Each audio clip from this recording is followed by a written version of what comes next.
서울의 부촌 평창동. 그 중에서도 가장 깊숙한 곳에 위치한 백백 가문의 저택은 현대적인 요새와도 같았다. 높은 회색 석벽과 정교하게 조각된 철문은 외부 세계와의 완벽한 단절과 냉정한 권력을 상징했다. 그 요새 안에는 그림자처럼 존재하는 소녀 신하연이 있었다. 하연은 백가문의 영예도 정식 하녀도 아니었다. 평생을 백가문에 충성하다. 돌아가신 수석 집사의 고아딸 동정심의 형태로 거두어진 존재였다. 백가문의 새아들에게 하연은 너무나 익숙해서 오히려 보이지 않는 존재였다. 여동생과 하녀 사이의 어딘가, 하지만 결코 동등할 수 없는 존재. 그녀는 화려하지만 고독한 저택 안에서 조용히 자라났다. 그녀의 유일한 위안은 정원 구석의 낡은 창고였다. 그곳에서 그녀는 누구에게도 말하지 않은 비밀 흙에 영혼을 불어넣어 순수한 아름다움을 지닌 도자기를 빚는 일에 몰두했다. 하지만 그녀 삶의 위태로운 균형은 저택의 새로운 안주인의 등장으로 곧 깨질 운명이었다.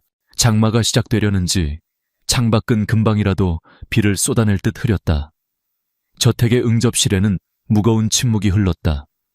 백 회장이 새로 맞이한 부인과 그녀의 딸 한채리가 이 집에 들어온 지 한 달. 집안의 공기는 눈에 보이지 않는 팽팽한 긴장감으로 가득했다.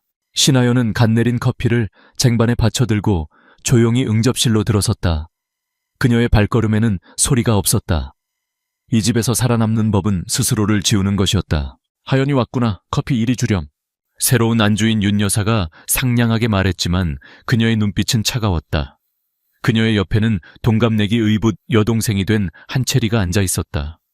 체리는 레이스가 달린 화려한 원피스를 입고 마치 원래부터 이 집의 공주였던 것처럼 우아하게 다리를 꼬고 있었다. 그녀는 하연을 훑어보며 입꼬리만 살짝 올려 비웃었다. 백가문의 세 아들도 각자의 자리에 앉아 있었다. 첫째 백진우는 그룹의 후계자답게 냉철하고 계산적인 눈으로 서류를 보고 있었다. 예술가 기질의 둘째 백도현은 창밖을 보며 무언가 생각에 잠겨 있었고, 바람둥이 막내 백시환은 스마트폰에서 눈을 떼지 않았다. 하연은 묵묵히 각자의 앞에 커피를 내려놓았다. 그녀가 백도현의 앞에 커피를 놓을 때였다. 여모, 한채리가 갑자기 자리에서 일어나며 하연의 팔을 스쳤다. 균형을 잃은 하연의 손에서 쟁반이 기울었고 뜨거운 커피가 백도현의 바지에 쏟아졌다. 악뜨거. 도연이 자리에서 벌떡 뛰어올랐다. 그 순간 모두의 시선이 하연에게로 쏠렸다. 죄송합니다 도련님. 하연의 얼굴이 하얗게 질렸다. 미안해요 도연 오빠. 제가 일어나다가 그만. 체리가 금방이라도 울 듯한 표정으로 말하며 교묘하게 덧붙였다. 그런데 하연 씨가 너무 제 가까이에 서 있어서 제가 미처 피하지 못했어요. 그 말에 막내 시환이 날카롭게 쏘아붙였다. 신하연, 너 일부러 그랬지? 우리 체리한테 무슨 불만이라도 있는 거야. 아닙니다. 정말이에요. 쟨 항상 저래. 음침하게 불만만 가득 차서는. 시환은 체리를 감싸며 하연을 노려보았다. 첫째 진우는 차가운 목소리로 상황을 정리했다. 시끄럽다. 백도연 올라가서 옷 갈아입어. 신하연 넌 가서 바닥이나 닦아. 집안 시끄럽게 만들지 말고. 그의 목소리에는 일말의 온기도 없었다. 하연은 그저 이 집의 문제를 일으키는 골칫거리일 뿐이었다. 하연은 입술을 깨물며 엎드려 바닥을 닦았다. 아무도 그녀가 괜찮은지 묻지 않았다. 뜨거운 커피에 데었을지도 모르는 그녀의 손은 누구의 관심사도 아니었다. 그녀는 그저 이 집안의 풍경을 해치지 않아야 하는 그림자일 뿐이었다. 진정한 비극은 며칠 뒤에 일어났다. 그날은 백 회장의 생신 파티 준비로 집안이 분주했다. 하연은 집안 대대로 내려오는 갑오조선 백자 다랑아리가 놓인 장식장을 닦고 있었다. 그것은 단순한 골동품이 아니었다. 도자기를 사랑하는 둘째 도현이 목숨처럼 아끼는 물건이자 백가문의 역사를 상징하는 보물이었다. 그녀가 조심스럽게 항아리를 닦고 있을 때 한채리가 다가왔다. 와, 정말 예쁘다. 이게 그 유명한 다랑아리구나. 한번 만져봐도 돼. 안 됩니다, 아가씨. 귀한 거라. 하연이 만류하려던 순간이었다. 체리는 하연의 말을 무시하고 손을 뻗었다. 그리고 마치 발을 헛디딘 것처럼 장식장 쪽으로 비틀거리며 넘어졌다. 와장창. 귀를 찢는 파열음과 함께 백자 달 항아리가 바닥으로 떨어져 산산조각이 났다. 응접실에 있던 모든 사람들이 소리를 듣고 달려왔다. 바닥에 흩어진 하얀 사기 조각과 그 앞에 주저앉아 울고 있는 한채리, 그리고 넋이 나간 채 서 있는 신하연. 세상에, 이게 무슨 일이냐. 윤 여사가 비명을 질렀다. 제가 보려고 했는데 하연 씨가 갑자기 절 밀었어요. 체리는 어깨를 들썩이며 울기 시작했다. 완벽한 피해자의 모습이었다. 뭐라고? 이번에 가장 먼저 반응한 것은 둘째 도현이었다. 그는 자신의 분신과도 같았던 달 항아리가 깨진 것에 이성을 잃었다. 그는 하연에게 달려가 그녀의 어깨를 거칠게 붙잡았다. 내 짓이지, 네가 깼지. 체리가 이 집에 온 게 그렇게 싫었어. 그래서 이런 짓까지 하는 거야. 그의 눈은 분노로 이글거렸다. 아니에요. 저는 안 그랬어요. 아가씨가 혼자... 시끄러워. 내 말을 누가 믿어. 감히 우리 집 보물에 손을 대. 막내 시완도 가세했다. 이 집에서 네가 기생하는 것만으로도 감지덕지해야 할 판에 감히 분수를 모르고 이런 짓을 벌여. 하연은 필사적으로 고개를 저었지만 아무도 그녀의 말을 들으려 하지 않았다. 세 형제의 분노와 윤 여사의 날카로운 비난, 그리고 한채리의 교활한 눈물이 한데 엉켜 그녀를 거대한 파도처럼 덮쳤다. 마지막 결정타를 날린 것은 첫째 진우였다. 그는 차갑게 가라앉은 목소리로 선언했다. 그동안 아버지가 남기신 정을 생각해서 널 거두었지만 더는 안 되겠다. 넌 이 집안의 암적인 존재야. 당장 이 집에서 나가. 네, 도련님. 하연의 눈에 처음으로 눈물이 고였다. 갈 곳이 없는 그녀에게 나가라는 말은 사형 선고나 다름없었다. 내 말이 말 같지 않아. 당장. 짐 챙길 것도 없어. 몸만 나가. 그때 창밖에서 천둥이 치며 장대비가 쏟아지기 시작했다. 하연은 필사적으로 매달렸다. 제발요. 제가 아니에요. 정말이에요. 하지만 그들은 냉정했다. 하인들이 달려와 하연의 팔을 붙잡고 그녀를 현관 밖으로 끌어냈다. 그녀의 애원은 빗소리에 묻혀버렸다. 쾅! 육중한 현관문이 그녀의 등 뒤에서 닫혔다. 한순간에 그녀가 10년 넘게 살아온 세상이 그녀를 내쫓았다. 억수같이 쏟아지는 비를 온몸으로 맞으며 하연은 닫힌 문 앞에 주저앉았다. 따뜻한 불빛이 새어나오는 저택 안에서는 어떤 일이 벌어지고 있을까? 그들은 아마도 문제를 해결했다는 듯 안도하며 울고 있는 한채리를 다정하게 위로해주고 있겠지. 하연은 주먹을 꽉 쥐었다. 손바닥에 날카로운 통증이 느껴졌다. 그녀는 자신도 모르게 깨진 다랑아리에 가장 날카로운 사금팔이 한 조각을 쥐고 있었다. 하얀 사기 조각 위로 붉은 피가 빗물과 함께 흘러내렸다. 억울한 배신감, 그리고 지독한 외로움. 그녀는 소리내어 울 힘조차 없었다. 세상에 완전히 혼자 버려졌다는 절망감이 그녀의 온몸을 차갑게 휘감았다. 거대한 백가문의 저택문 앞에서 한 소녀는 그렇게 폭풍우 속에 버려졌다. 폭우는 그칠 기미를 보이지 않았다. 칠흑 같은 어둠 속에서 신하연은 목적지 없이 걷고 또 걸었다. 온몸은 비에 젖어 차갑게 식어갔고 얇은 옷은 축축한 넝마처럼 몸에 달라붙었다. 심장은 배신감과 억울함으로 조각나 있었지만 그녀의 눈에서는 더 이상 눈물이 흐르지 않았다. 대신 텅 빈 눈동자는 희미하지만 꺾이지 않는 불꽃 같은 것이 이글거렸다. 그녀는 손에 쥔 날카로운 사금파리를 놓지 않았다. 그것은 그녀가 겪은 고통의 증거이자 그녀가 사랑했던 예술과의 유일한 연결고리였다. 돈도 핸드폰도 돌아갈 곳도 없었다. 세상은 거대하고 그녀는 먼지보다 작은 존재였다. 화려하고 고요했던 평창동의 언덕을 내려와 무심한 불빛으로 가득 찬 서울의 도심으로 접어들었다. 수많은 차들과 사람들이 그녀를 스쳐 지나갔지만 아무도 비에 젖은 초라한 소녀에게 눈길을 주지 않았다. 그녀는 몇 시간을 걸었는지 알 수 없었다.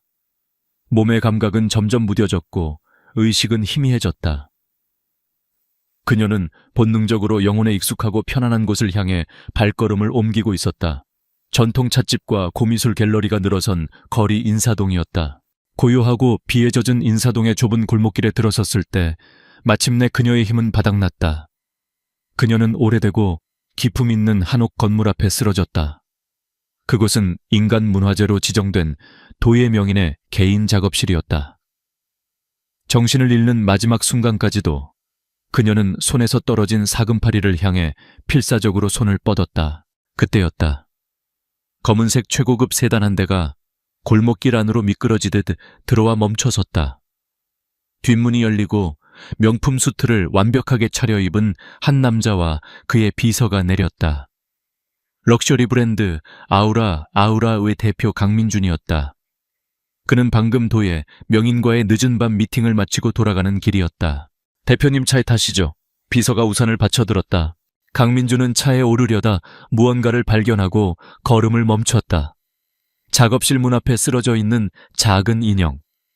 비서가 먼저 다가가 상황을 처리하려 했지만 강민준이 손을 들어 그를 제지했다. 그의 날카로운 시선은 다른 곳에 꽂혀 있었다. 쓰러진 소녀의 손끝에 아슬아슬하게 닿아있는 하얀 사금팔이. 그는 다가가 허리를 숙여 그 조각을 집어들었다.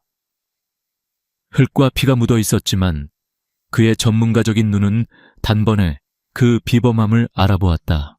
흠잡을 데 없이 고운 태토 완벽한 유약의 발림, 그리고 종이처럼 얇게 빚어낸 두께. 이것은 결코 평범한 사기 조각이 아니었다. 깨지기 전에는 분명 국보급의 걸작이었을 터.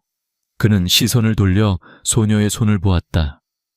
흙투성이었지만 길고 가느다란 손가락은 분명 예술가의 손이었다.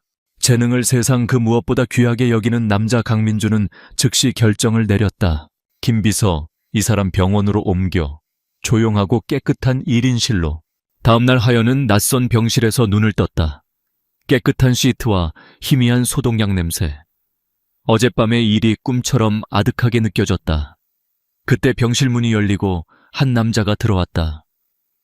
어둠 속에서 얼핏 보았던 차갑지만 비현실적으로 잘생긴 남자였다. 강민준이었다. 그는 그녀의 과거를 묻거나 동정심을 보이지 않았다. 그는 곧장 본론으로 들어갔다. 그는 테이블 위에 어젯밤에 그 사금파리 조각을 올려놓았다. 이거 당신이 만든 겁니까? 하연은 경계심과 두려움으로 가득 찬 눈으로 그를 바라보았다. 하지만 사금파리와 그의 눈에 담긴 순수한 전문가적 호기심을 보자 그녀는 저도 모르게 아주 작게 고개를 끄덕였다. 그 작은 움직임을 놓치지 않은 강민준의 입가에 희미한 미소가 스쳤다. 나는 당신이 누군지 무슨 일을 겪었는지 모릅니다. 관심도 없고, 하지만 나는 재능을 알아봅니다. 그는 단호하게 말했다. 내 회사 아우라는 재능 있는 예술가들을 위해 개인 작업실을 후원하고 있어. 당신에게 그곳에 한 자리를 제안합니다. 지낼 곳, 그리고 일할 곳. 내가 바라는 건 단 하나, 당신의 재능으로 최고의 작품을 만들어내는 것이요. 모든 것을 잃은 하연에게 이 제안은 낯선 세계에서 내려온 동아줄과도 같았다. 두려웠지만 유일한 희망의 빛이기도 했다. 그녀는 앞에 앉은 속을 알 수 없는 강력한 남자를 오랫동안 바라보았다. 그리고 긴 침묵 끝에 모기만 한 목소리로 대답했다. 있네. 그날 오후 하연은 강민준의 비서를 따라 병원을 나섰다. 그녀는 북촌의 한적한 곳에 위치한 아름다운 한옥으로 안내되었다. 그곳이 바로 아우라가 후원하는 예술가들의 레지던시이자 그녀가 앞으로 살아갈 새로운 집이었다. 이곳이 신하연 씨께서 사용하실 개인 작업실과 숙소입니다. 필요한 모든 재료와 도구는 말씀만 하시면 즉시 지원될 겁니다. 비서가 정중하게 설명했다. 하연은 꿈을 꾸는 듯 널찍하고 깨끗한 작업실을 둘러보았다. 최고급 물레와 가장 큰 사이즈의 가마, 그리고 세상의 모든 종류의 흙과 유약이 가지런히 정리되어 있었다. 백가문의 낡고 냄새나는 창고와는 비교도 되지 않는 예술가를 위한 완벽한 천국이었다. 그녀는 그곳에서 며칠을 보냈다. 처음에는 모든 것이 낯설고 불안했지만 흙을 만지기 시작하자 모든 두려움이 사라졌다. 그녀는 마치 물 만난 고기처럼 작업에 몰두했다. 먹는 것도 자는 것도 잊은 채 오직 흙을 빚고 유약을 바르고 가마에 불을 지피는 일에만 집중했다. 그녀의 내면에 억눌려 있던 모든 슬픔과 분노, 그리고 예술에 대한 갈증이 손끝에서 폭발하여 새로운 형태로 태어났다. 며칠 후 강민준이 예고 없이 작업실을 찾아왔다. 하연은 마침 밤샘 작업 끝에 완성된 첫 작품을 가마에서 꺼내고 있었다. 그것은 다랑알이었다. 깨져버린 백가문의 보물과는 다른 그녀만의 숨결이 담긴 작품이었다. 완벽한 원형은 아니었지만 오히려 그 불완전함이 살아있는 듯한 생명력을 뿜어냈다. 표면에는 은은한 푸른빛이 감돌았고 밤하늘의 성운처럼 신비로운 무늬가 새겨져 있었다. 강민주는 말없이 다가와 그 다랑아리를 조심스럽게 들어올렸다. 그는 오랫동안 작품을 감상했다. 그의 표정은 읽을 수 없었지만 그의 눈빛은 그 어느 때보다 강렬하게 빛나고 있었다. 이름이 뭐여? 그가 나지막이 물었다. 눈물입니다. 하연이 작은 목소리로 대답했다. 눈물이라. 그는 작품을 내려놓고 그녀를 바라보았다. 슬픔 속에서 이런 아름다움을 길어 올릴 수 있는 사람이라면 당신은 이미 진짜 예술가요. 그는 더 이상 아무 말도 하지 않고 작업실을 나갔다. 하지만 그날 이후 하연은 더 이상 혼자가 아니었다. 그녀는 자신의 재능을 알아보고 믿어주는 단 한 사람을 얻었다. 폭풍우 치던 밤 절망의 끝에서 만난 차가운 남자는 그녀의 얼어붙은 세상에 빛을 가져다준 유일한 구원자였다. 그녀의 방역은 아직 시작되지 않았지만 세상에서 가장 강력한 아군을 얻은 그녀는 이미 절반의 승리를 거둔 것이나 다름없었다. 시간은 흙이가마 속에서 단단한 도자기로 변하듯 조용히 흘러갔다. 몇 달 후 신하연은 더 이상 폭풍우 치던 밤에 상처 입은 소녀가 아니었다. 북촌의 고즈넉한 한옥 작업실은 온전히 그녀의 왕국이 되었다. 흙을 만지고 물레를 돌리고 불을 다스리는 동안 그녀는 잃어버렸던 자신의 목소리와 자신감을 되찾았다. 늘 주눅 들어있던 어깨는 활짝 펴졌고 텅 비어있던 눈동자는 예술가의 총기와 생기가 가득했다. 그녀의 재능은 억압의 빗장이 풀리자 봇물 터지듯 폭발했다. 그녀의 손에서 태어나는 작품들은 경이로움 그 자체였다. 전통적인 청자의 비색, FAC에 현대적인 추상 무늬를 새겨 넣었고 분청사기의 거친 질감에 미니멀리즘적인 형태를 결합하여 고대와 현대를 아우르는 독창적인 작품 세계를 구축했다. 그녀가 빚어내는 백자는 순수함의 결정체였으며 그 안에는 슬픔을 이겨낸 자의 고요한 힘이 담겨 있었다. 그녀는 과거의 명인들을 모방하는 것이 아니라 자신만의 새로운 길을 개척하고 있었다. 강민준의 총애는 독특한 방식으로 이루어졌다. 그는 그녀에게 보석이나 명품 옷을 사주는 대신 최고의 예술적 환경을 제공했다. 전국 각지에서 구한 희귀한 테토, 타이투가 그녀의 작업실로 배달되었고 구하기 힘든 고미술 서적들이 그녀의 책상 위에 쌓였다. 그는 그녀의 창작 활동에 그 어떤 방해도 없도록 완벽한 고독과 자유를 보장해 주었다. 그의 방문은 잦지 않았고 언제나 비즈니스처럼 보였다. 하지만 그의 존재감은 컸다. 그는 빈말로 칭찬하지 않았다. 대신 작품의 본질을 꿰뚫는 질문을 던졌다. 왜 이 유약을 선택했소? 이 작품에 그리움이라는 감정을 불어넣는군. 이 굽의 형태는 의도적으로 불안정하게 만든 건가? 마치 금방이라도 날아오를 것 같은 긴장감을 주는군. 그는 그녀의 기술 너머에 있는 철학을 읽어냈고 그녀의 예술을 진정으로 이해했다. 하연은 그럴 때마다 자신의 영혼을 알아주는 단 한 사람을 만났다는 사실에 전율했다. 어느 날 밤 강민주는 예고 없이 작업실을 찾았다. 하연은 며칠간의 밤샘 작업 끝에 막 새로운 작품들을 완성하고 지쳐 있었다. 작업실은 그녀가 빚어낸 경이로운 도자기들로 가득 차 마치 작은 박물관 같았다. 그녀는 흙먼지가 묻은 것도 잊은 채 테이블에 엎드려 잠들어 있었다. 강민주는 잠시 그녀의 모습을 말없이 바라보았다. 그리고 조용히 발걸음을 돌려 밖으로 나갔다. 잠시 후 그는 따뜻한 죽과 차가 담긴 쟁반을 들고 돌아왔다. 그는 소리 없이 그것을 그녀의 옆 테이블에 내려놓고 자신의 재킷을 벗어 그녀의 어깨 위에 덮어주었다. 그 어떤 말보다 더 따뜻한 조용한 배려였다. 잠에서 깬 하연은 어깨 위의 재킷과 온기가 남은 죽을 보고 가슴속 깊은 곳에서부터 뜨거운 무언가가 차오르는 것을 느꼈다. 그녀의 재능은 아우라 레지던시에 함께 있는 다른 예술가들과 인근의 도예 명인에게도 금세 알려졌다. 처음에는 CEO의 특별한 관심을 받는 이 어린 소녀에 대해 의심의 눈초리를 보내던 그들이었지만 그녀의 작품을 보고 그녀의 지독한 노력과 열정을 목격한 후에는 모두가 혀를 내둘렀다. 그들은 시기심 대신 경외심과 존경심을 표했다. 하연은 오직 실력만으로 자신의 자리를 증명해냈다. 하연과 민준의 관계는 그렇게 서서히 깊어지고 있었다. 그는 그녀에게서 단순히 재능 있는 예술가가 아닌 역경을 딛고 일어선 강인하고 아름다운 한 여자를 보기 시작했다. 그녀는 그의 차가운 CEO의 가면 뒤에 숨겨진 따뜻함과 예술에 대한 뜨거운 열정을 발견하기 시작했다. 어느 날 하연은 그에 대한 감사의 표시로 특별한 찻잔 세트를 만들었다. 그녀의 작품 중에서도 가장 맑고 투명한 백자였다. 군더더기 없는 형태에 그녀의 지문이 희미하게 남아있어 세상에 단 하나뿐인 특별함을 더했다. 그녀는 그것을 정성스럽게 포장하여 김비서를 통해 그에게 보냈다. 선물을 받은 강민준의 반응은 예상 밖이었다. 그는 그날 오후에 모든 회의를 취소했다. 그리고 최고급 닭이 세트와 귀한 차를 들고 직접 그녀의 작업실을 찾아왔다. 이 찻잔에 어울리는 첫 차는 만든 사람과 함께 마셔야 할 것 같아서 그는 서투르지만 정성스러운 손길로 차를 우려냈다. 작업실 안에는 향긋한 차 향기가 퍼져나갔다. 그는 첫 잔을 그녀에게 건넸다.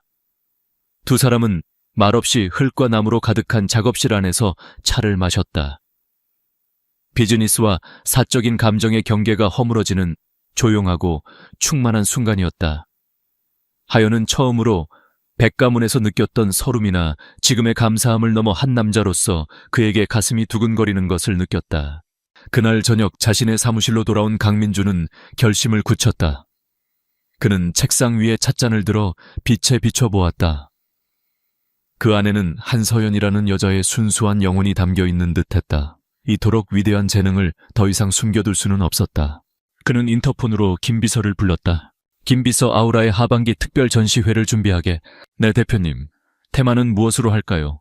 테마는 도자기의 재탄생이다. 그리고 우리의 메인 작가는 그녀다. 강민준의 눈이 빛났다. 그는 신비감을 더하기 위해 그녀에게 예명을 지어주었다. 절망의 끝, 벼랑 끝에서 새로운 시작을 한다는 의미를 담아 작가명은 해안으로 하지. 세상이 곧 진짜 천재의 등장을 목격하게 될 거야. 그의 결정은 곧 다가올 거대한 폭풍의 서막이었다. 세상이 모두 등을 돌렸던 한 소녀가 세상의 중심에 화려하게 등장할 시간이 다가오고 있었다. 그리고 그 무대에 막을 올리는 사람은 그녀의 가치를 가장 먼저 알아본 남자 강민준이었다. 신하연이 떠나간 백가문의 저택은 영혼을 잃어버린 껍데기 같았다. 처음 한두 달은 아무도 그 변화를 눈치채지 못했다. 하지만 시간이 지날수록 그녀의 부재는 집안 곳곳에서 마치 보이지 않는 곰팡이처럼 피어났다. 언제나 완벽하게 정돈되어 있던 서재는 먼지가 쌓이기 시작했고 세 형제의 취향에 맞춰 매일 바뀌던 아침 식단은 평범하고 단조로워졌다. 새로 들어온 하인들은 우왕좌왕했고 집안의 시스템은 삐걱거렸다. 신하연은 그저 얹혀 사는 고아 소녀가 아니었다. 그녀는 이 거대한 저택을 조용히 그리고 완벽하게 지탱하던 중심축이었다. 그녀의 조용한 효율성과 세심한 배려는 공기처럼 당연하게 여겨졌지만 사라지고 나자 모두가 그 소중함을 뒤늦게 깨닫기 시작했다. 세 형제는 점점 더 예민하고 짜증스러워졌다. 그리고 그들의 짜증의 화살은 종종 집안의 새로운 안주인 행세를 하는 한채리에게로 향했다. 하연을 쫓아낸 후 한채리는 승리감에 도취했다. 그녀는 이제 이 집의 유일한 공주였다. 하지만 그녀의 가면은 오래가지 못했다. 그녀는 집안을 돌보는 일에는 전혀 소질이 없었고 관심도 없었다. 그녀의 유일한 관심사는 백가문의 돈으로 사치스러운 쇼핑을 하고 SNS에 자신의 화려한 일상을 과시하는 것뿐이었다. 진우 오빠 나 이 가방 사주면 안 돼요. 이번 시즌 신상이란 말이에요. 도연 오빠 내 친구들이 오빠 그림 보고 싶다는데 파티 한번 열어주면 안 돼요. 시완 오빠, 우리 오늘 클럽 갈까? 오빠 친구들 다 불러서. 처음에는 그녀의 애교에 넘어갔던 형제들도 시간이 지날수록 그녀의 철없고 이기적인 본성을 간파하기 시작했다. 첫째 백진우에게 한채리는 잘못된 투자였다.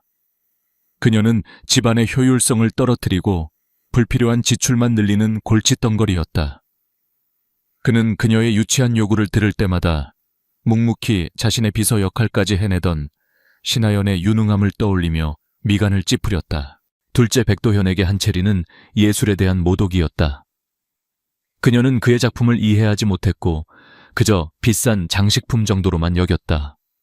그는 자신의 예술적 고뇌를 이야기할 때마다 지루해하는 체리의 표정을 보며 조용히 차를 내오며 그의 말을 경청해주던 하연의 진지한 눈빛을 그리워했다. 막내 백시완에게 한채리는 유통기한이 지난 장난감이었다. 처음의 신선함은 사라지고 그녀의 끝없는 드라마와 집착은 이제 귀찮고 지겨울 뿐이었다.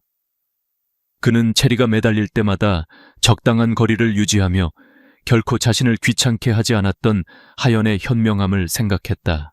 그 후회의 망령은 안개처럼 그들의 일상에 스며들었다. 어느 날 오후 도현은 자신의 작업실을 정리하다가 먼지 쌓인 선반 구석에서 작은 연적 하나를 발견했다. 몇 년 전 하연이 처음으로 도자기를 배우기 시작했을 때 그에게 만들어준 것이었다. 그때는 그저 투박하고 볼품없다고 무시했었다. 하지만 지금 다시 보니 서툰 형태 속에 자신만의 세계를 담아내려는 순수한 열정과 비범한 재능의 편린이 보였다. 그는 자신도 모르게 연적을 든 채 한참을 서 있었다. 그녀는 지금 어디서 어떻게 지내고 있을까? 그 폭풍우 치던 밤 이후 그들은 누구도 그녀의 행방을 찾으려 하지 않았다. 작은 죄책감이 그의 마음을 무겁게 짓눌렀다. 바로 그 시기 서울의 예술계와 상류층 사교계는 새로운 소문으로 들썩이기 시작했다. 럭셔리 브랜드 아우라가 해안이라는 예명을 가진 신비로운 신진 작가의 대규모 개인전을 개최한다는 소식이었다. 시대를 초월한 재능의 등장, 한국 도자 예술의 패러다임을 바꿀 혁명, 아우라의 막강한 자본과 마케팅이 더해져 해안이라는 이름은 전시가 시작되기도 전에 이미 전설이 되어가고 있었다. 아우라가 공개한 몇 장의 프리뷰 이미지는 사람들의 궁금증을 더욱 증폭시켰다. 이미지 속 도자기들은 한 번도 본 적 없는 고요하지만 강렬한 힘을 뿜어내고 있었다. 이 소문은 당연히 백가문 형제들의 귀에도 들어갔다. 첫째 진우는 이것을 중요한 비즈니스 및 문화 이벤트로 여겼다. 아우라의 대표 강민준과 안면을 트고 재계의 동향을 파악하기 위해 반드시 참석해야 할 자리였다. 막내 시완은 그저 서울에서 가장 핫한 파티라는 이유만으로 흥미를 보였다. 새로운 여자들을 만날 기회이기도 했다. 가장 깊이 빠져든 것은 둘째 도현이었다. 그는 프리뷰 이미지를 보고 숨을 멈췄다. 그 조형미, 그 유약의 색감. 어딘가 익숙하면서도 완전히 새로운 스타일이었다. 특히 눈물이라는 제목의 달항아리 사진 앞에서 그는 한참 동안 눈을 떼지 못했다. 그는 예술가로서 이 미지의 천재를 직접 만나고 그 작품을 눈으로 확인해야 한다는 강렬한 충동에 사로잡혔다. 한채리 역시 이 소식을 들었다. 아우라의 강민준 대표가 직접 후원하는 젊고 아름다운 여성 예술가. 그녀는 본능적인 위기감을 느꼈다. 백가문에서의 자신의 위치가 생각만큼 견고하지 않다는 것을 느끼고 있던 참이었다. 그녀는 이 새로운 라이벌이 사교계에 등장하기 전에 자신의 자리를 굳혀야 한다고 생각했다. 그녀는 형제들에게 더욱 필사적으로 매달리며 그들의 마음을 사로잡기 위해 안간힘을 썼다. 며칠 후 백가문의 저택으로 아우라의 전시회 VVIP 초대장이 도착했다. 칠흑 같은 검은색 봉투에 금박으로 찍힌 아우라 로고는 그 자체로 권위를 상징했다. 우리도 가야지. 요즘 이 전시회 얘기뿐이던데. 윤 여사가 말했다. 그렇게 그들의 운명이 결정되었다. 각자 다른 이유와 다른 마음을 품은 채 그들은 모두 전시회에 참석하기로 했다. 그들은 자신들이 그곳에서 누구를 마주하게 될지, 그리고 그 만남이 얼마나 잔인한 후회의 시작이 될지 전혀 알지 못했다. 바람의 방향은 이미 바뀌어 있었다. 그들이 버렸던 과거가 이제 거대한 파도가 되어 그들을 향해 밀려오고 있었다. 아우라 갤러리에서 열리는 해안 작가의 첫 개인전 오프닝 나잇은 서울 사교계 전체를 들썩이게 만든 금세기 최고의 이벤트였다. 갤러리가 위치한 청담동 거리는 최고급 외제차들로 마비되었고 입구에는 대한민국 상위 1%의 재벌 정치인, 유명 연예인들이 끝없이 이어졌다. 갤러리 내부는 하얀 벽과 미니멀한 조명으로 꾸며져 오직 작품만이 주인공이 될 수 있도록 설계되었다. 샴페인을 든 사람들의 나직한 대화와 클래식 선율 속에서 모두의 시선은 벽에 걸린 경이로운 도자기들에 고정되어 있었다. 백가문 사람들도 그 인파 속에 섞여 있었다. 윤 여사와 한채리는 가장 화려한 드레스를 입고 마치 자신들이 이 파티의 주인공인 양 주변을 의식하며 걸었다. 특히 한채리는 어떻게든 강민준 대표에게 접근해 눈도장을 찍을 생각에 안달이 나 있었다. 하지만 세 형제는 다른 곳에 정신이 팔려 있었다. 그들은 입구에 들어서는 순간부터 갤러리를 가득 채운 작품들의 압도적인 아우라에 숨을 멈췄다. 첫째 백진우는 냉철한 사업가의 눈으로 작품들을 훑었다. 그는 예술의 조예가 깊지 않았지만 이 작품들이 가진 상업적 가치와 문화적 파급력을 단번에 알아보았다. 이것은 단순한 도자기가 아니었다. 아우라라는 브랜드를 한 단계 더 격상시킬 강력한 문화 자산이었다.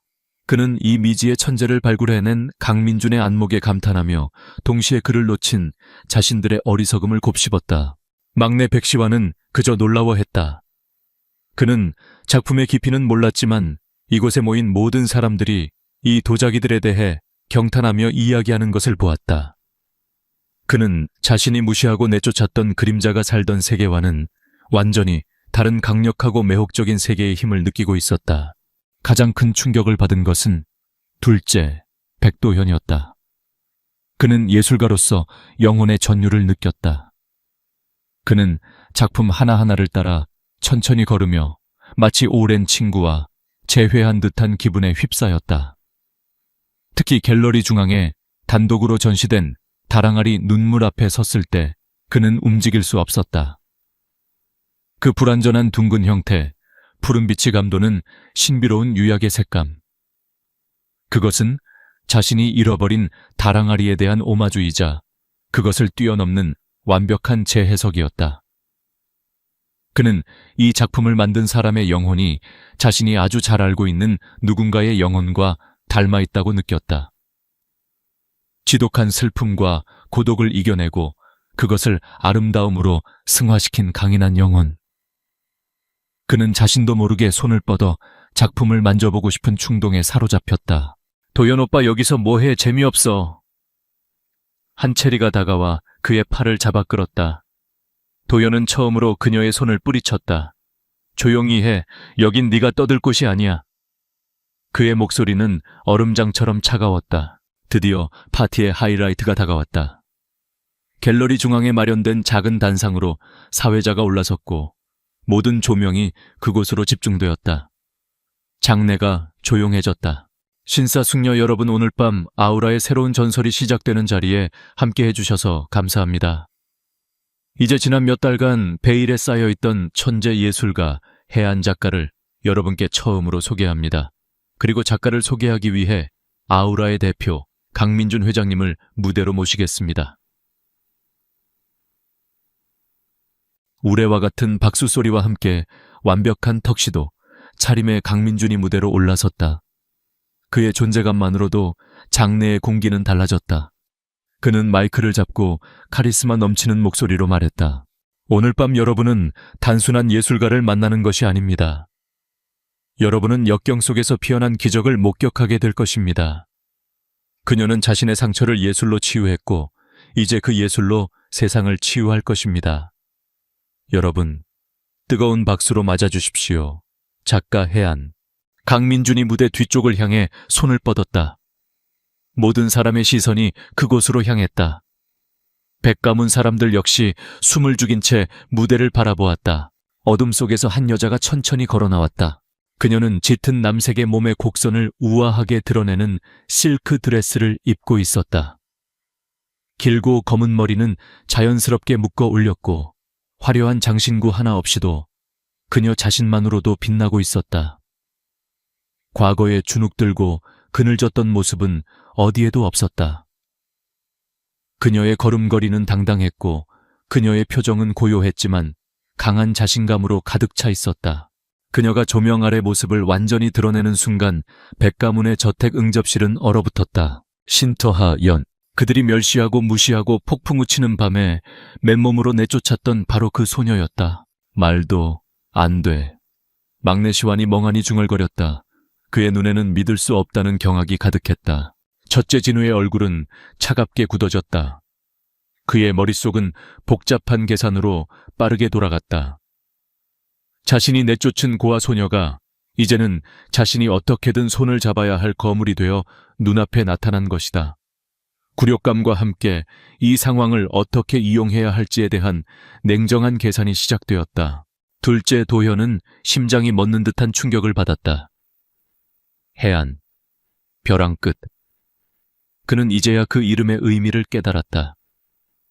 그가 그토록 공감하고 전율했던 작품 속 영혼의 주인이 바로 자신이 가장 잔인하게 상처 입혔던 그녀였다는 사실.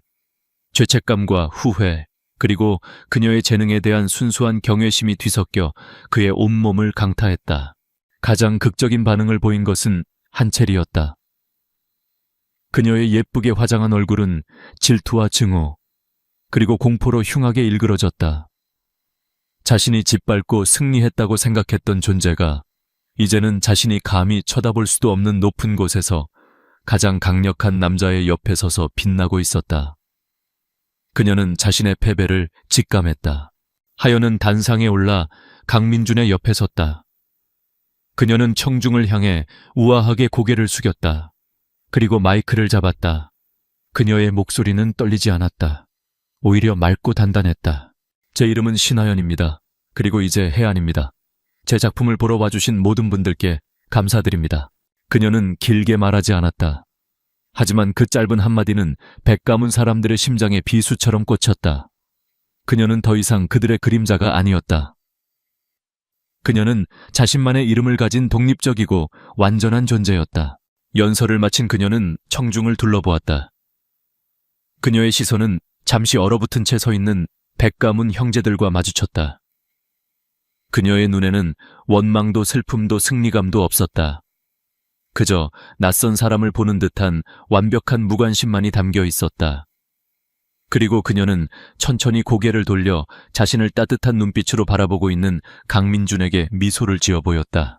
그 순간 힘의 균형은 완벽하게 역전되었다. 그들이 버렸던 소녀는 이제 그들이 감히 손댈 수 없는 여왕이 되어 돌아왔다. 그리고 잔인한 후회의 시간은 이제 막 시작되고 있었다. 전시회가 끝난 후 대한민국은 해안 신드롬에 휩싸였다. 신문과 방송 잡지는 연일 그녀의 이야기를 쏟아냈다. 쓰레기 더미 속에서 피어난 장미, 현대 미술계의 신데렐라 등 온갖 수식어가 그녀를 따라다녔다.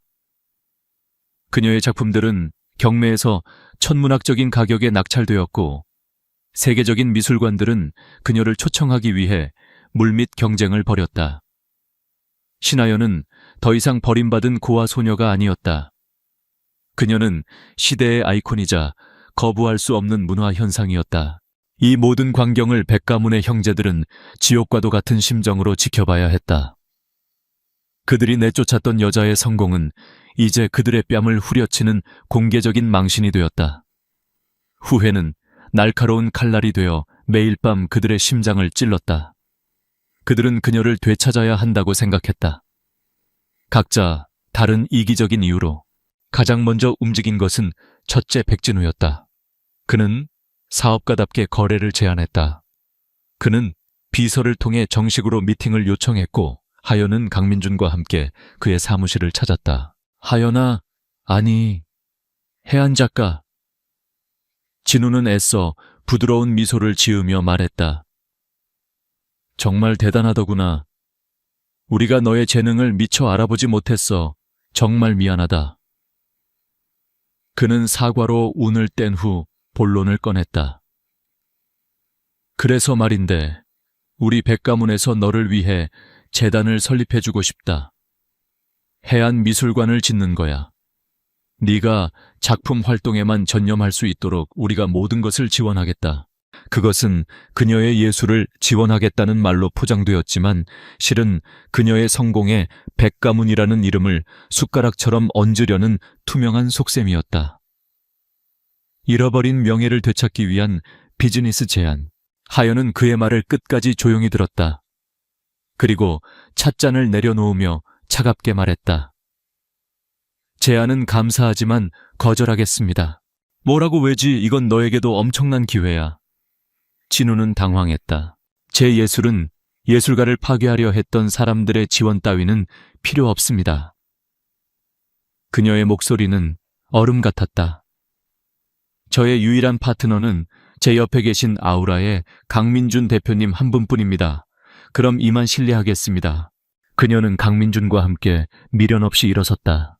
진우는 자신의 자존심과 사업가적 수완이 한순간에 박살나는 것을 느끼며 멍하니 그들의 뒷모습을 바라볼 뿐이었다.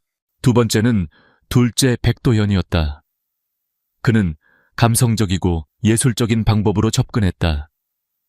그는 며칠 동안 그녀의 작업실 앞에서 비를 맞으며 그녀를 기다렸다. 마침내 그녀가 밖으로 나왔을 때 그는 헬쑥하고 고뇌에 찬 예술가의 얼굴로 그녀 앞을 막아섰다. 하연아, 제발 내 말 좀 들어줘. 그는 애원했다. 내가 눈이 멀었었어.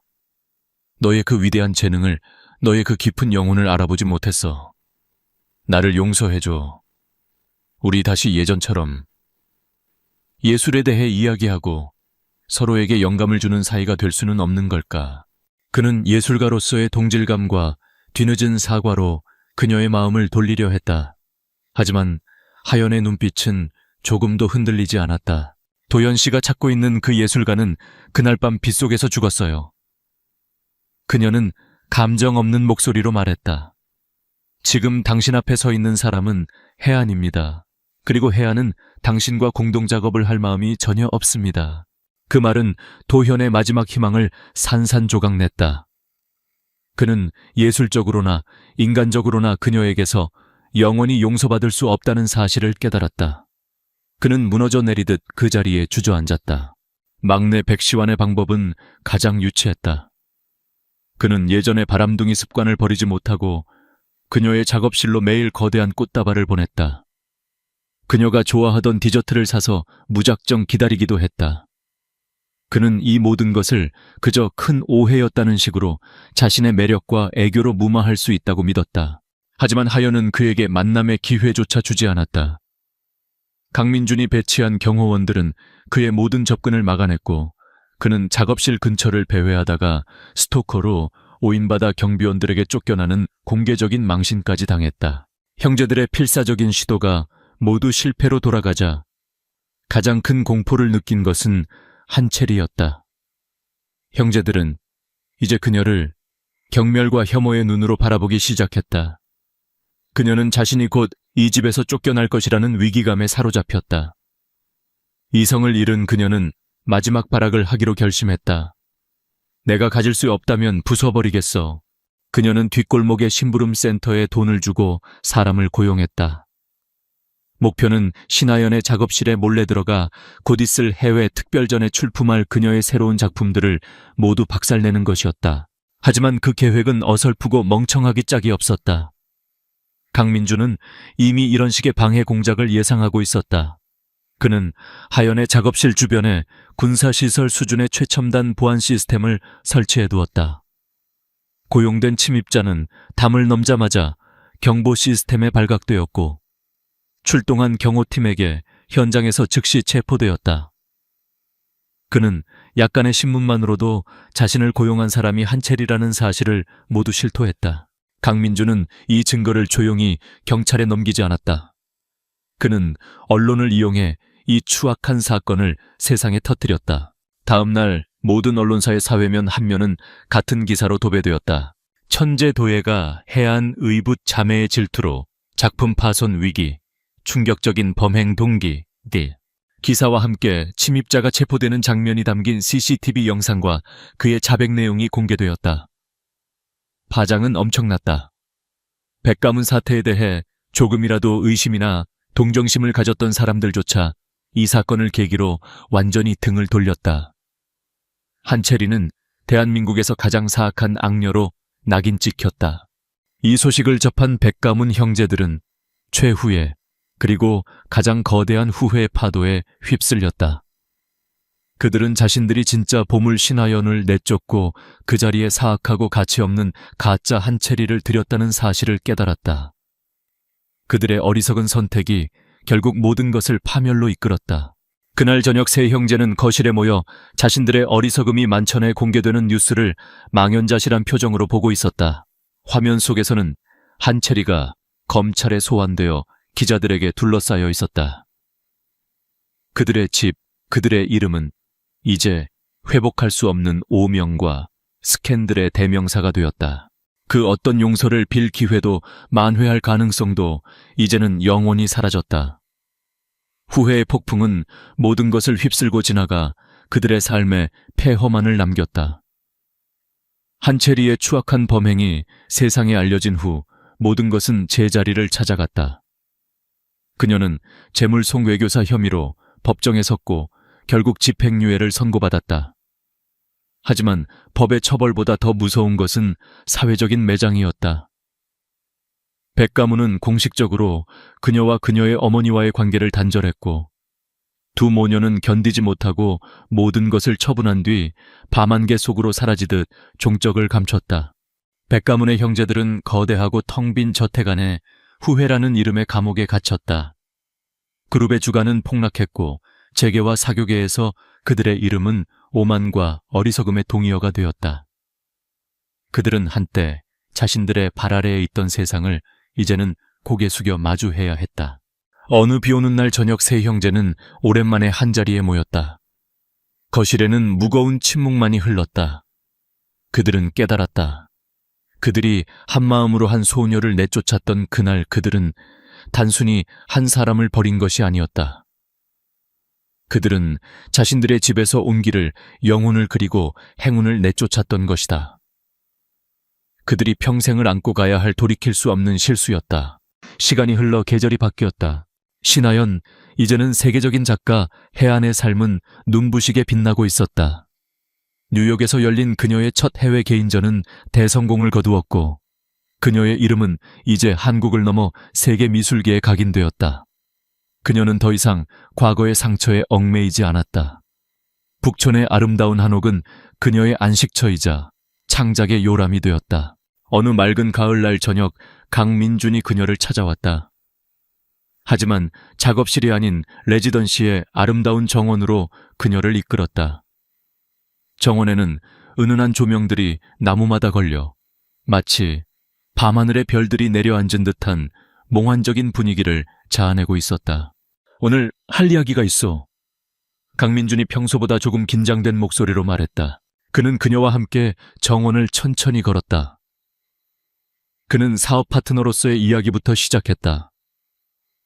그녀가 자신에게 얼마나 큰 영감을 주었는지, 그녀의 예술이 아우라라는 브랜드를 어떻게 바꾸어 놓았는지에 대해 이야기했다. 나는 당신 덕분에 비즈니스 너머의 가치를 보게 되었소. 아름다움과 진정성이 가진 힘을 말이오. 그리고 그는 걸음을 멈추고 그녀를 마주 보았다. 그의 시선은 깊고 진지했다. 나는 당신에게 나의 집을 보여주고 싶소. 백가문의 그 차가운 저택이 아닌 나의 세상 말이오. 그는 말을 이었다. 그곳에 당신만을 위한 세상 최고의 작업실과 갤러리를 지어주고 싶소. 당신이 그 어떤 한계도 없이 마음껏 당신의 예술을 펼칠 수 있는 왕국을 만들어주고 싶소. 그의 말에 하연의 가슴이 뛰었다. 하지만 그의 진짜 이야기는 이제부터 시작이었다. 하지만 아무리 좋은 집도 그 안에 온기를 불어넣어줄 사람이 없다면 그저 차가운 건물일 뿐이요. 그리고 한 사람의 인생도 함께할 파트너가 없다면 공허할 뿐이지. 그는 그녀에게 한 걸음 더 다가와 그녀의 두 손을 잡았다. 그의 눈빛이 애틋하게 흔들렸다. 신하연 씨, 그리고 나의 작가 혜안, 나와 파트너가 되어주겠소. 예술의 파트너로서, 그리고 인생의 파트너로서 나의 집을 당신의 집으로 만들어주고 나와 결혼해 주시겠소. 그는 주머니에서 작은 벨벳 상자를 꺼내 열었다. 그 안에는 다이아몬드 반지 대신 그녀의 다랑아리를 모티브로 한 세상에 단 하나뿐인 백금 반지가 고요하게 빛나고 있었다. 그가 직접 디자인한 반지였다. 하연의 눈에서 뜨거운 눈물이 흘러내렸다. 빗속에서 절망하던 소녀, 차가운 작업실에서 홀로 흙을 빚던 예술가. 그 모든 시간을 지나 그녀는 마침내 자신의 가치를 알아보고 자신의 모든 것을 사랑해주는 남자를 만났다. 그녀는 눈물과 함께 환하게 웃으며 고개를 끄덕였다. 네, 좋아요. 강민주는 반지를 그녀의 손가락에 끼워주고 그녀를 자신의 품에 가득 안았다. 멸시받던 소녀는 이제 자신의 운명을 개척한 여왕이 되었고 그녀의 옆에는 그녀의 왕국을 함께 만들어갈 든든한 왕이 있었다. 그들의 새로운 이야기는 이제 막 시작되고 있었다. 차가운 저택에서 쫓겨났던 소녀는 이제 사랑과 존중으로 가득 찬 세상에서 가장 따뜻한 자신만의 집을 찾은 것이다. 한유진은 서울의 심장부 테헤란로에 우뚝 솟은 아우라그룹 본사 빌딩 앞에 서서 마른 침을 삼켰다.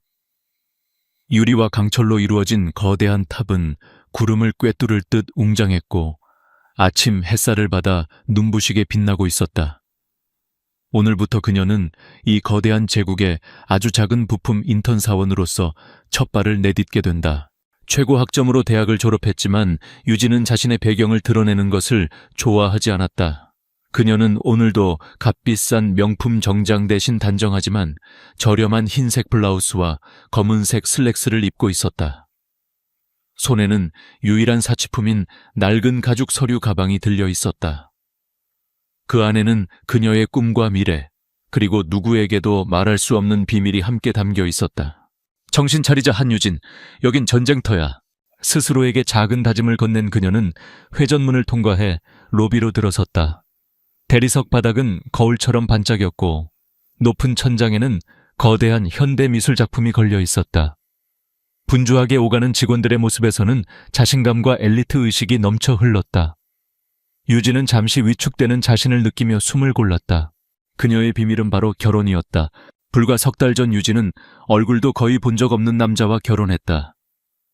전통을 중시하는 할아버지와 그의 오랜 벗이었던 아우라 그룹의 선대 회장 사이의 약속 때문이었다. 두 분은 손주들을 대화사가 되면 결혼시키기로 약속했고 그 약속은 유언처럼 남았다. 유진은 저항할 수 없었다. 가문의 명예와 할아버지의 마지막 소원을 거스를 수는 없었다. 결혼식이라고 부르기도 민망한 자리는 조용하고 형식적이었다. 양가 가족 몇 명만이 참석한 가운데 그녀는 처음으로 남편이 될 남자의 얼굴을 제대로 마주했다. 강지훈. 사진으로만 보던 그는 차갑고 날카로운 인상의 미남이었다. 그는 감정이 없는 사람처럼 무표정했고 예식 내내 유진에게 단 몇 마디의 의례적인 말만 건넸을 뿐이다. 그들은 반지를 교환하고 혼인신고서에 도장을 찍었다. 그것이 전부였다. 그 이후로 그들은 단 한 번도 연락하거나 만나지 않았다. 유진은 그의 전화번호조차 몰랐다. 그녀에게 그는 그저 서류상에만 존재하는 유령 같은 남편일 뿐이었다. 그녀는 어색함 때문에 결혼 반지를 주머니 깊숙이 넣어두었다. 이 거대한 아우라 그룹에서 자신의 남편이 어떤 위치에 있는지, 무슨 일을 하는지 전혀 알지 못했다. 그저 막연히 아우라 가문의 일원이니 높은 직책에 있을 것이라고 짐작할 뿐이었다. 인턴 사원 여러분, 이쪽으로 모여주십시오. 안내 직원의 목소리에 유진은 상념에서 깨어났다. 그녀를 포함한 30명 남짓의 인턴들이 강당으로 안내되었다. 강당 내부는 이미 열기로 가득 차 있었다. 모두가 상기된 얼굴로 대한민국 최고의 기업에서 사회생활을 시작한다는 기대감에 부풀어 있었다. 유진은 눈에 띄지 않는 세 번째 줄 구석에 자리를 잡았다. 곧이어 인사팀장의 간략한 환영사와 함께 오리엔테이션이 시작되었다. 회사의 역사 비전 그리고 인턴 기간 동안 지켜야 할 엄격한 규율에 대한 설명이 이어졌다. 바로 그때 전략기획실의 박민석 팀장이 소개되었다. 유진이 배정된 부서의 팀장이었다. 그는 30 중반으로 보였고 잘 다려진 비싼 양복에 기름진 머리를 하고 있었다. 그는 거만한 표정으로 인턴들을 위아래로 훑어보았다. 그의 시선이 유진의 소박한 옷차림에 잠시 머물렀을 때 그 입가에 비웃음이 스치는 것을 유진은 똑똑히 보았다. 여러분 환영합니다. 하지만 착각은 마십시오. 박민석이 마이크를 잡고 말했다. 그의 목소리는 교만함으로 가득 차 있었다. 아우라그룹은 자선단체가 아닙니다. 여러분은 스스로의 가치를 증명해야 할 겁니다. 특히 실력도 없으면서 운으로 이곳에 들어왔다고 생각하는 사람들은 일찌감치 포기하는 게 좋을 겁니다. 그의 말은 명백히 누군가를 겨냥하고 있었고 유진은 그 시선이 자신을 향하고 있음을 직감했다. 주변의 몇몇 인턴들이 그녀를 힐끗거리며 수군거렸다. 첫날부터 가시밭길이 예상되었다. 인사팀장의 소개가 끝나고 강당의 조명이 살짝 어두워졌다. 장내가 순식간에 조용해졌다. 그리고 마지막으로 아우라 그룹을 이끌고 계시는 강지훈 대표이사님의 환영사가 있겠습니다. 강지훈. 유진의 심장이 쿵 하고 내려앉았다. 설마. 세상에 그렇게 흔한 이름은 아니지만 설마 그 사람일 리가. 그녀는 애써 불안감을 억누르며 무대 위를 응시했다. 강력한 카리스마를 내뿜으며 한 남자가 무대 위로 걸어 나왔다. 흠잡을 데 없는 맞춤 슈트를 입은 그는 젊고 압도적인 존재감을 발산했다. 강당의 모든 시선이 그에게로 쏠렸다. 무대 뒤 거대한 스크린에 그의 얼굴이 클로즈업 되었다. 날카로운 턱선 오만한 듯하면서도 깊이를 알 수 없는 눈빛, 굳게 닫힌 입술. 유진은 숨을 쉴 수가 없었다. 세상이 무너지는 듯한 충격이 그녀를 덮쳤다. 스크린 속의 남자는, 무대 위의 저 남자는 바로 그녀의 남편 강지훈이었다. 석 달 전 그 차갑고 형식적인 결혼식에서 마주했던 바로 그 남자였다. 아우라 그룹의 새로운 가족이 된 여러분을 진심으로 환영합니다. 그의 낮고 차분한 목소리가 강당 전체에 울려 퍼졌다. 인턴들은 그의 카리스마에 압도되어 숨소리조차 내지 못했다. 하지만 유진의 귀에는 아무것도 들리지 않았다. 그녀의 세상은 멈춰버렸다. 머릿속이 하얗게 비어버렸다. CEO라고 아우라 그룹의 대표이사 그저 가문의 일원이라 막연히 생각했던 남편이 대한민국 경제를 움직이는 이 거대 제국의 황제였다니. 강지훈은 연설을 이어갔다. 그의 손이 연설대 위에서 자연스럽게 움직였다. 바로 그때 유진의 눈에 무대 조명을 받아 섬광처럼 빛나는 무언가가 들어왔다. 그의 왼손 약지. 그곳에는 그녀가 주머니 속에 감춰둔 것과 똑같은 디자인의 플래티넘 반지가 끼워져 있었다.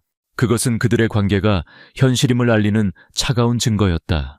유진은 온몸에 피가 빠져나가는 듯한 느낌에 의자 등받이에 몸을 기댔다. 혼란스러웠다. 두려웠다. 그리고 그 모든 감정의 밑바닥에서 정체를 알 수 없는 이상한 감정이 피어올랐다. 그 순간 연설을 하던 강지훈의 시선이 아주 찰나객석을 향했다. 수많은 얼굴들 속에서 그의 눈은 마치 자석처럼 정확히 한 곳에 머물렀다.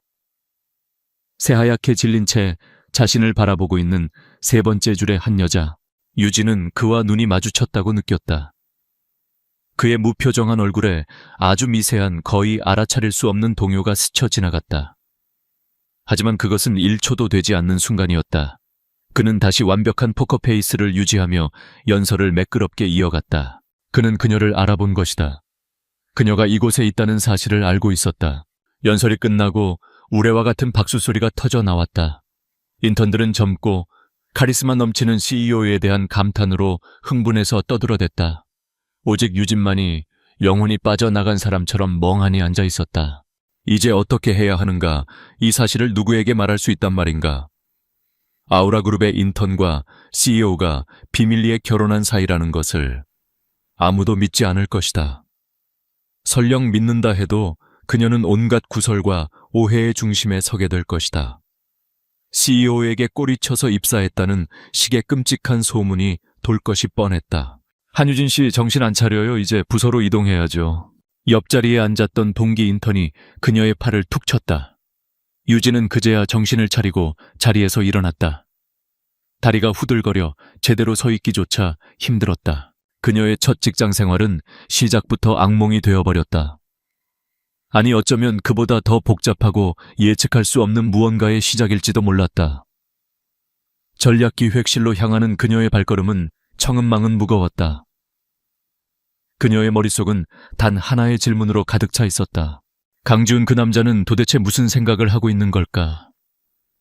전략기획실의 분위기는 로비의 활기참과는 거리가 멀었다. 공기 중에는 팽팽한 긴장감과 보이지 않는 경쟁심이 떠다녔다. 모두가 자신의 모니터에 코를 박고 있었고 키보드를 두드리는 소리만이 유일한 소음처럼 느껴졌다. 유진은 숨막히는 분위기에 압도당할 것 같았다. 그녀와 함께 배정된 동기 인턴 김수연이 옆에서 작은 목소리로 말을 걸어왔다. 여기 장난 아니죠. 다들 표정이 왜 저런데요. 수연은 활기차고 긍정적인 성격의 소유자로 그녀의 존재가 유진에게는 작은 위안이 되었다. 잠시 후 박민석 팀장이 인턴들을 자신의 자리 앞으로 불러 모았다. 그는 팔짱을 낀 채 거만한 자세로 그들을 내려다보았다. 그의 시선은 특히 유진에게서 오랫동안 머물렀고 그 안에는 노골적인 경멸이 담겨 있었다. 자, 이제부터 일을 시작하지. 그는 차갑게 말했다. 김수연 씨는 최근 3년간의 경쟁사 시장 점유율 데이터를 정리해서 보고하도록. 어려운 일은 아닐 거야. 네, 알겠습니다. 수연은 씩씩하게 대답했다. 이어서 박 팀장은 유진을 쳐다보았다. 그의 입가에 비릿한 미소가 걸렸다. 그리고 한유진 씨. 당신에게는 좀 더 특별한 임무를 주지. 그는 서류 뭉치 하나를 그녀의 책상 위로 툭 던졌다. 프로젝트 키메라 들어본 적 있나? 유진은 고개를 저었다. 박 팀장은 과장된 몸짓으로 설명을 시작했다. 5년 전 우리 회사가 야심차게 추진했던 프로젝트였지. 하지만 결과는 아주 처참하게 실패했어. 회사에 막대한 손실을 입히고 여러 핵심 인력들의 목을 날려버린 전설적인 프로젝트야. 공식 보고서상으로는 기술적 한계와 시장 예측 실패가 원인이라고 되어 있지. 하지만 난 그게 전부가 아니라고 봐. 그는 유진에게 바짝 다가서며 목소리를 낮췄다. 한유진 씨가 할 일은 이 프로젝트가 왜 실패했는지 재분석해서 보고서를 제출하는 거야. 단기한은 3일. 3일 안에 예비 보고서를 내 책상 위에 올려놓도록. 그 말을 듣는 순간 주변에 있던 몇몇 선배 사원들의 표정이 굳어졌다. 김수연조차 걱정스러운 눈으로 유진을 바라보았다. 프로젝트 키메라는 전략기획실 내에서도 금기어에 가까운 단어였다. 자료는 대부분 소실되거나 파편화되어 있고 관련된 사람들은 모두 회사를 떠났다.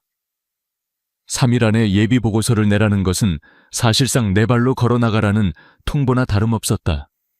명백한 괴롭힘이자 사보타주였다. 모두가 유진이 당황하거나 불평할 것이라 예상했다. 하지만 그녀는 묵묵히 서류를 집어들고는 맑고 단호한 목소리로 대답했다. 알겠습니다. 해보겠습니다. 그 대답에 박민석은 오히려 놀란 표정을 지었다. 그는 헛웃음을 치며 자리로 돌아갔다. 독한 년, 어디까지 버티나 보자. 유진은 사무실 구석에 배정된 작은 자기 자리로 돌아왔다. 그녀는 심호흡을 한 번 하고 프로젝트 키메라의 파일을 열었다. 그리고 곧바로 문제의 심각성을 깨달았다. 자료실 서버에 접근하려고 하자 낡은 보안 프로토콜이 계속해서 그녀의 접근을 막았다. 어렵게 접근한 파일들은 대부분 손상되었거나 핵심 데이터가 누락되어 있었다. 부서 내의 누구에게도 도움을 청할 수 없었다. 모두가 박 팀장의 눈치를 보며 그녀를 외면했다. 첫날 오후 내내 유진은 막다른 길에 부딪히기만 했다. 절망감이 스멀스멀 피어올랐지만 그녀는 포기하지 않았다. 여기서 무너지면 할아버지와 가문의 얼굴에 먹칠을 하는 것이었다. 무엇보다 그녀 자신의 자존심이 허락하지 않았다. 같은 시각 아우라 그룹의 최상층 CEO 집무실. 강지우는 서울의 정영이 파노라마처럼 펼쳐지는 거대한 통유리창을 등지고 책상에 앉아 있었다. 하지만 그의 시선은 결산 보고서가 아닌 보조 모니터에 고정되어 있었다. 모니터에는 전략기획실에 CCTV 영상이 떠 있었고 화면은 사무실 구석에 앉은 한유진의 모습에 확대되어 있었다. 그는 그녀가 집중할 때 아래 십수를 깨무는 버릇 좌절감에 미간을 찌푸리는 모습. 그럼에도 불구하고 다시금 턱을 당기며 의지를 다지는 표정 하나하나를 놓치지 않고 보고 있었다. 박민석이 그녀에게 불가능한 임무를 주는 장면도 모두 지켜보았다. 그의 차가운 눈에 얼음 같은 분노가 스쳤다. 그는 조용히 최 비서를 호출했다. 그의 충직한 비서였다. 최 비서. 프로젝트 키메라에 대한 모든 자료를 찾아. 공식 기록이 아니라 원본 데이터로. 그리고 한유진 인턴에게 전달할 방법을 찾아보게. 아무도 모르게 아주 미묘한 방식으로. 그날 밤 사무실의 모든 직원이 퇴근하고 유진만이 홀로 남아 있었다. 이미 자정이 넘은 시간이었다. 좌절감에 머리를 식히려 잠시 화장실에 다녀온 그녀는 자신의 책상으로 돌아왔다가 깜짝 놀랐다. 자신의 키보드 옆에 아무런 표시도 없는 검은색 USB 스틱 하나가 놓여 있었다. 분명 사무실에는 아무도 없었는데 혼란스럽고 조금은 경계심이 들었지만 그녀는 조심스럽게 USB를 노트북에 꽂았다. 안에는 암호로 보호된 파일 하나가 들어있었다. 잠시 고민하던 유진은 문득 떠오른 생각에 암호를 입력했다. 프로젝트 키메라가 공식적으로 종료된 날짜. 딸깍 암호가 풀렸다. 파일 안에는 영원히 사라진 줄 알았던 프로젝트의 원본 서버 로그가 고스란히 담겨 있었다. 손상되지 않은 날 것 그대로의 데이터였다. 순간 유진의 머리가 빠르게 회전하기 시작했다. 그녀는 뛰어난 분석가였다. 밤을 새워가며 그녀는 새로 얻은 원본 로그와 기존의 파편화된 공식 기록들을 교차 분석했다. 그러자 데이터들 사이에서 아무도 발견하지 못했던 하나의 패턴 숨겨진 이야기가 드러나기 시작했다. 프로젝트는 공식 보고서의 주장처럼 기술적 한계 때문에 실패한 것이 아니었다. 누군가에 의해 의도적으로 실패하게 만들어진 것이었다.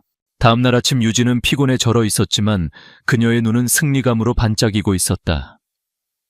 박민석은 의기소침한 그녀의 모습을 기대하며 그녀의 책상 옆을 지나갔다. 하지만 그의 눈에 들어온 것은 자신이 즉시 이해하기 힘든 복잡한 데이터 차트와 분석으로 가득 찬 유진의 모니터 화면이었다. 그는 유진이 그저 쇼를 하고 있을 뿐이라고 생각하며 코웃음을 쳤다. 유진의 분석은 순조롭게 진행되었지만 곧 또 다른 벽에 부딪혔다. 이 사보타주로 인해 누가 이득을 보았는지 알아내기 위해서는 당시의 재무거래 기록이 필요했다. 하지만 그것은 인터넷 접근 권한을 훨씬 넘어서는 것이었다. 접근 거부 화면을 멍하니 바라보고 있을 때 그녀의 모니터에 내부 메모 알림이 떴다. 기록 보존을 위한 데이터 투명성 이니셔티브에 관한 전사 공지. 내용은 단 24시간 동안 감사 목적으로 특정 구형 재무 데이터베이스에 대한 접근 권한을 일시적으로 하향 조정한다는 것이었다. 누가 봐도 어설픈 변명이었지만 그것은 지금 그녀에게 정확히 필요한 것이었다. 이건 우연일 리가 없다. 타이밍이 너무나 완벽했다. 누군가 자신을 돕고 있다.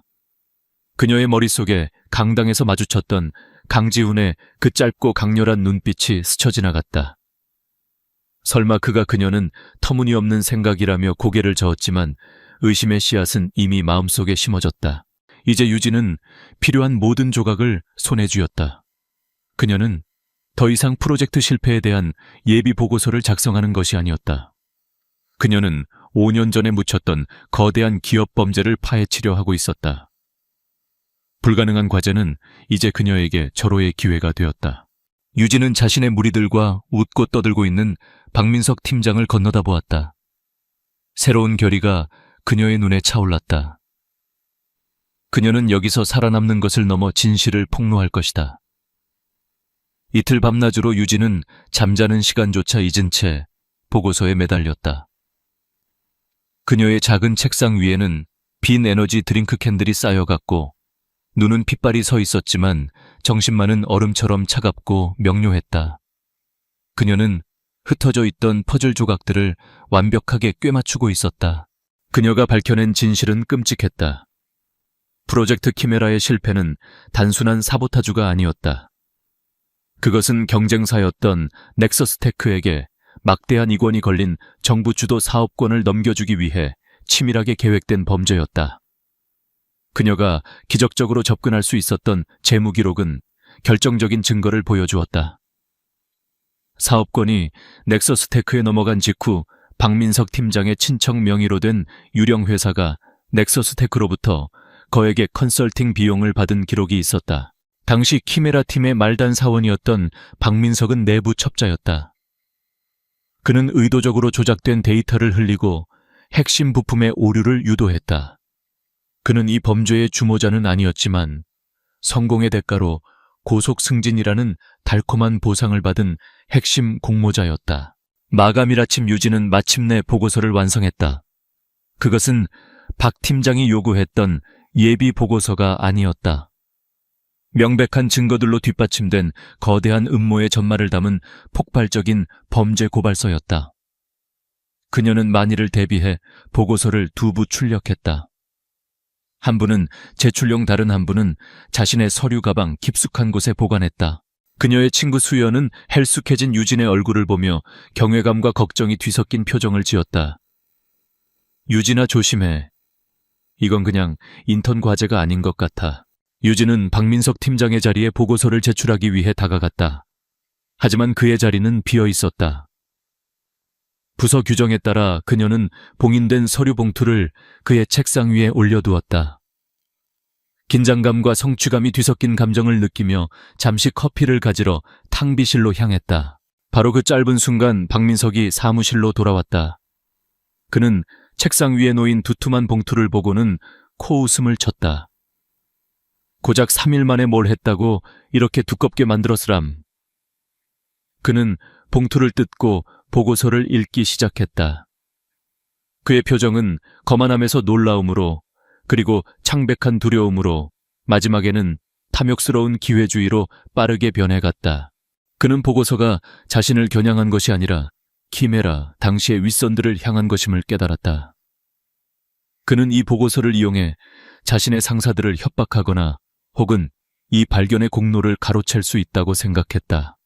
그는 재빨리 유진이 함께 제출한 USB에서 파일을 자신의 컴퓨터로 복사한 뒤 원본을 삭제했고 유진이 출력한 보고서는 파쇄기에 넣어 갈아버렸다. 1시간 후 박민석은 긴급 부서회의를 소집했다. 전략기획실의 고위급 관리자들이 모두 회의실로 모였다.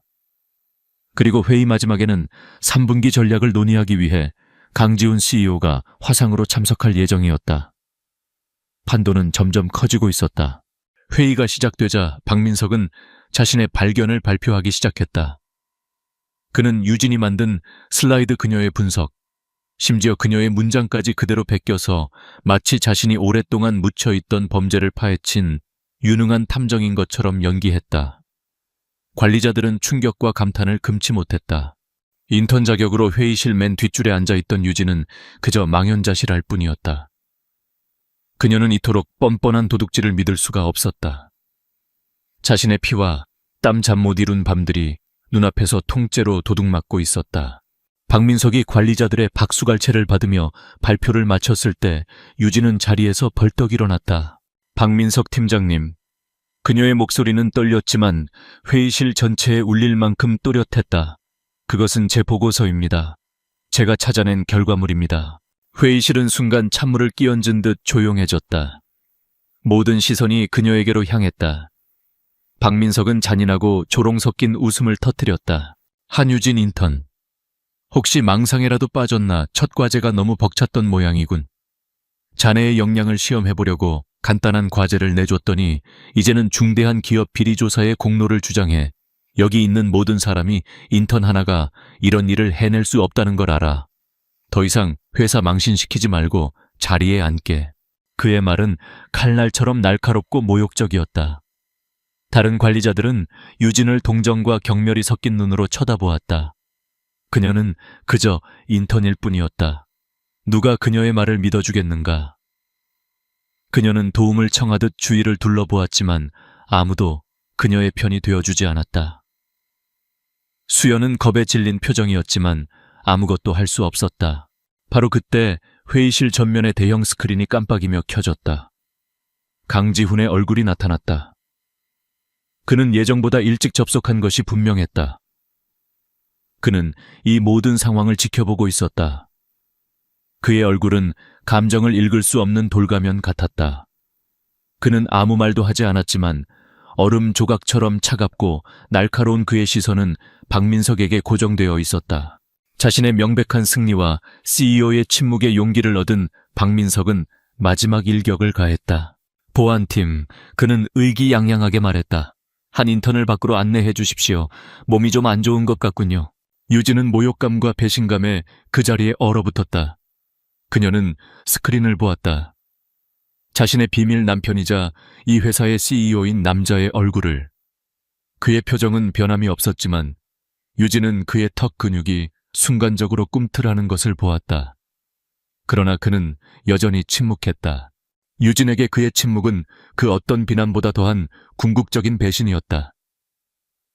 그는 그녀가 무너지는 것을 지켜보면서 아무것도 하지 않았다. 보안 요원들이 그녀에게 다가오는 동안 그녀의 세상은 무너져 내리고 있었다.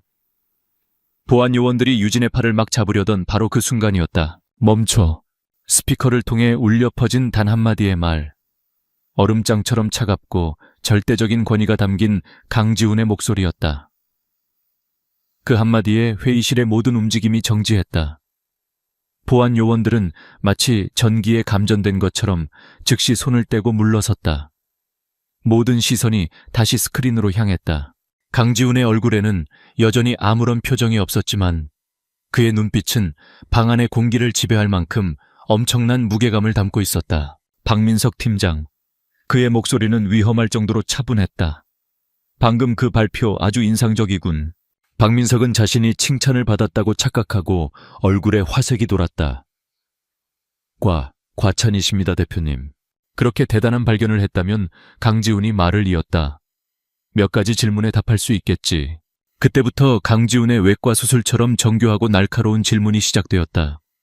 그는 보고서의 가장 깊고 복잡한 분석의 핵심을 정확히 꿰뚫었다. 보고서 34페이지에 언급된 쉘 컴퍼니의 자금 흐름을 추적할 때 사용한 데이터 크로스 레퍼런싱 알고리즘에 대해 설명해보게. 프로젝트 캐메라의 서버로그 B7 구역에서 발견한 손상된 데이터 패킷을 어떻게 복원했나. 당시 프로젝트 매니저였던 김 이사가 남긴 암호화된 개인 메모를 해독하는 데 사용한 암호 해독키는 무엇이었지? 이 질문들은 보고서를 단순히 읽는 것만으로는 절대 대답할 수 없는 보고서에 진정한 작성자만이 답할 수 있는 것들이었다.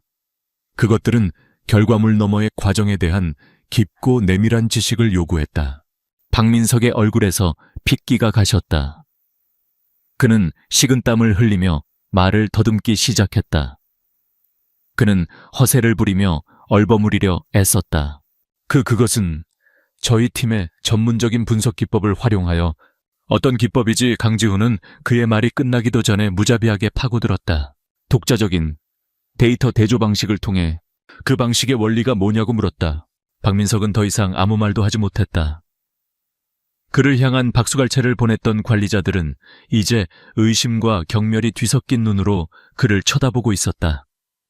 그의 자신감은 비참한 공황 상태로 무너져 내리고 있었다. 바로 그때 유진이 앞으로 나섰다. 그녀의 두려움은 사라지고 차가운 분노와 결의가 그 자리를 대신했다. 제가 대답하겠습니다. 그녀는 강지훈이 던진 모든 질문에 대해 완벽하게 명확하고 상세하게 답변하기 시작했다. 자신이 사용했던 알고리즘 데이터 복원 과정, 그리고 암호 해독키를 추론해낸 논리까지. 그녀의 설명은 눈부시게 논리정연했고 그녀의 탁월한 분석 능력을 유감없이 보여주었다. 그것은 누구도 부정할 수 없는 그녀가 진짜 작성자라는 증명이었다. 설명을 하던 중 유진은 타임라인에 대한 증명이 필요했다. 그녀는 친구인 김수연을 돌아보았다. 수연 씨, 제가 이틀 전 밤 11시 47분에 넥서스 테크 관련 재무 데이터를 처음 열람했을 때 저에게 메신저로 뭐냐고 물어봤던 것 기억하나요? 수연은 두려웠지만 용기를 냈다. 그녀는 자리에서 일어나 또렷하게 말했다. 네, 기억합니다. 유진 씨가 유령 회사 얘기를 해서 제가 섬뜩하다고 답장했었어요. 이것은 작지만 결정적인 제3자에 의한 타임스탬프가 찍힌 증언이었다. 유진이 며칠 전부터 이 특정 세부 사항에 대해 작업하고 있었음을 보여주는 증거였다. 그것은 예상치 못한 동맹의 용기 있는 행동이었다. 유진은 마지막 결정타를 날렸다. 그리고 박민석 팀장님께서는 제가 제출한 원본 보고서를 파쇄하셨지만 제게는 개인적으로 보관하고 있던 사본이 있습니다. 그녀는 자신의 서류 가방에서 두 번째 보고서 사본을 꺼내 들었다. 뿐만 아니라 이 보고서의 모든 디지털 파일에는 제 개인 식별 워터마크가 삽입되어 있습니다. 박 팀장님이 방금 발표하신 그 파일 안에서도 발견할 수 있을 겁니다. 덫이 완벽하게 작동했다. 스크린 속에 강지훈이 회의실에 있던 최 비서에게 명령했다. 최 비서, 박 팀장의 노트북을 회수해서 기술팀에 넘기게. 당장. 박민석의 얼굴이 잿빛으로 변했다. 그는 완벽하게 짜인 함정에 빠진 것이다. 회의실의 공기는 완전히 역전되었다. 조금 전 유진을 끌어내려던 보안 요원들은 이제 창백하게 떨고 있는 박민석을 둘러싸고 있었다. 유진은 자신의 노력과 존엄성을 되찾고 꼿꼿하게 서 있었다. 그녀는 스크린 속 강지훈의 얼굴을 올려다보았다. 그의 표정은 여전히 읽기 어려웠지만 그녀는 처음으로 그의 눈에서 어떤 감정의 흔들림을 보았다고 생각했다. 그것은 동정이 아니었다. 존중이었다. 그리고 어쩌면 그 이상의 무언가였다. 그녀의 전략적 반격은 완벽하게 성공했다. 회의실은 마치 시간이 멈춘 듯한 절대적인 정적에 휩싸였다. 모든 사람들의 시선은 이제 세 사람에게 고정되어 있었다. 꼿꼿하게 서서 진실의 무게를 짊어진 한유진 잿빛으로 변해버린 얼굴로 모든 것을 잃어버린 박민석, 그리고 스크린 너머에서 이 모든 상황을 냉정하게 지켜보고 있는 절대 권력자 강지훈. 최 비서는 한치의 망설임도 없이 박민석에게 다가갔다. 그의 움직임은 조용했지만 단호했다. 노트북을 주시죠, 팀장님. 그 목소리에는 더 이상 존중의 의미가 담겨 있지 않았다. 박민석은 무너진 사람처럼 저항했다. 이건 말도 안 돼. 이건 음모야. 저 인턴이 날 함정에 빠뜨린 거라고.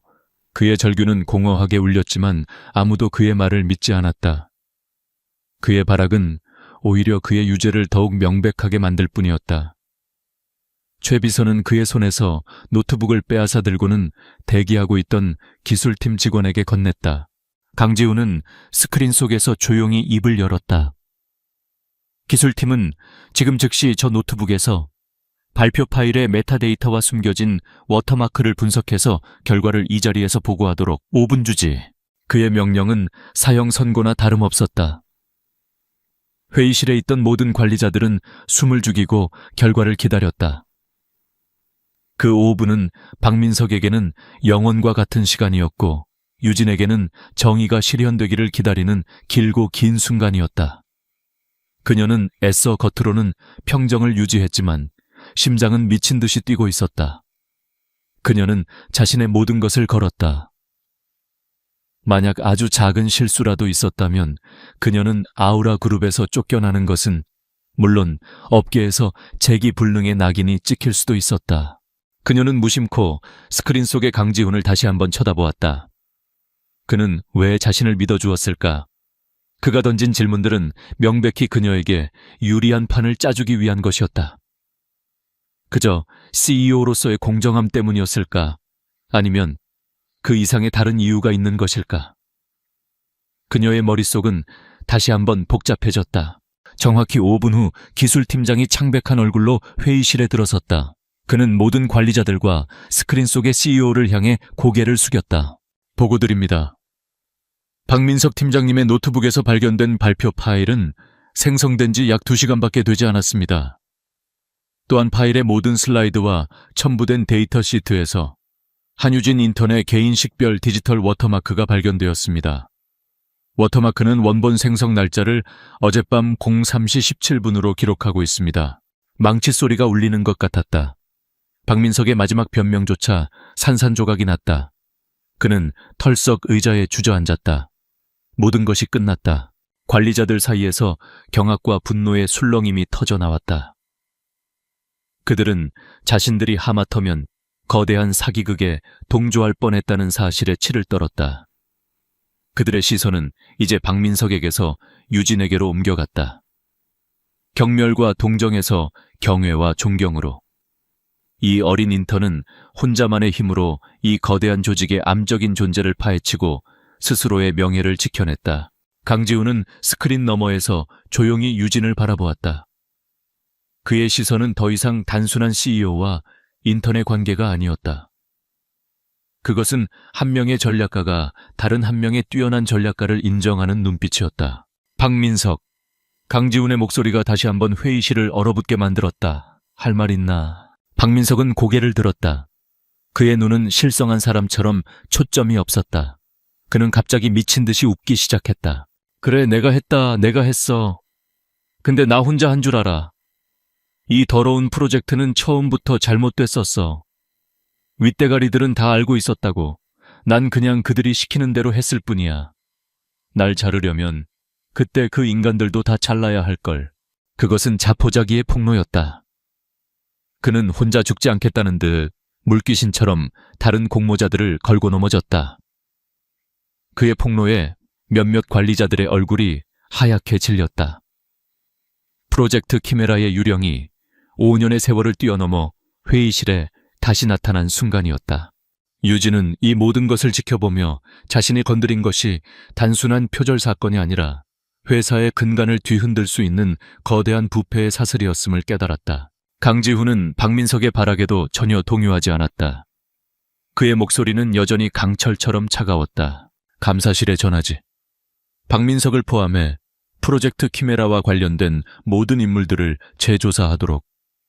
직위고하를 막론하고 한 명도 빠짐없이. 그리고 박민석은 오늘부로 파면 조치하고 회사에 끼친 손해에 대한 민영사상 책임을 묻겠다. 보안팀은 그를 감사실로 인계해. 그의 말 한마디 한마디는 절대적인 법이었다. 보안 요원들이 축 늘어진 박민석을 양쪽에서 부축해 회의실 밖으로 끌고 나갔다. 한때 기세등등했던 팀장의 비참한 퇴장이었다. 회의실의 공기는 무겁게 가라앉았다. 강지훈은 스크린을 통해 남은 관리자들을 둘러보았다. 오늘 회의는 이것으로 마치지.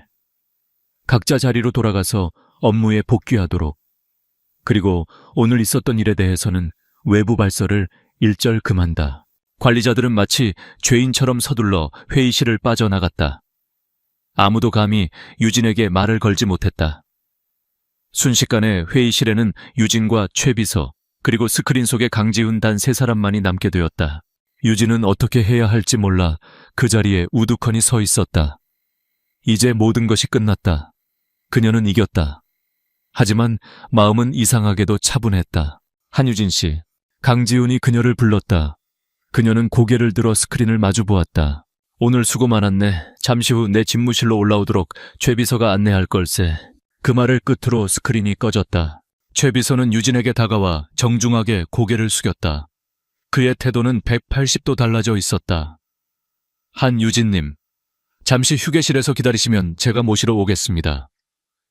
그는 더 이상 그녀를 인턴이라고 부르지 않았다. 유진은 멍하니 고개를 끄덕였다. 그녀의 심장이 다시 한번 세차게 뛰기 시작했다.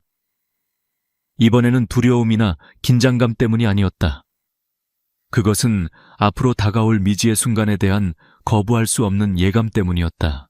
그녀는 이제 아우라 그룹의 CEO이자 자신의 비밀 남편인 강지훈과 단둘이 마주해야 했다. 박민석이 끌려나간 후 전략기획실의 공기는 며칠 전과는 완전히 달라져 있었다. 유진이 휴게실에서 잠시 숨을 고르고 자리로 돌아오자 사무실의 모든 소음이 순간 멎었다.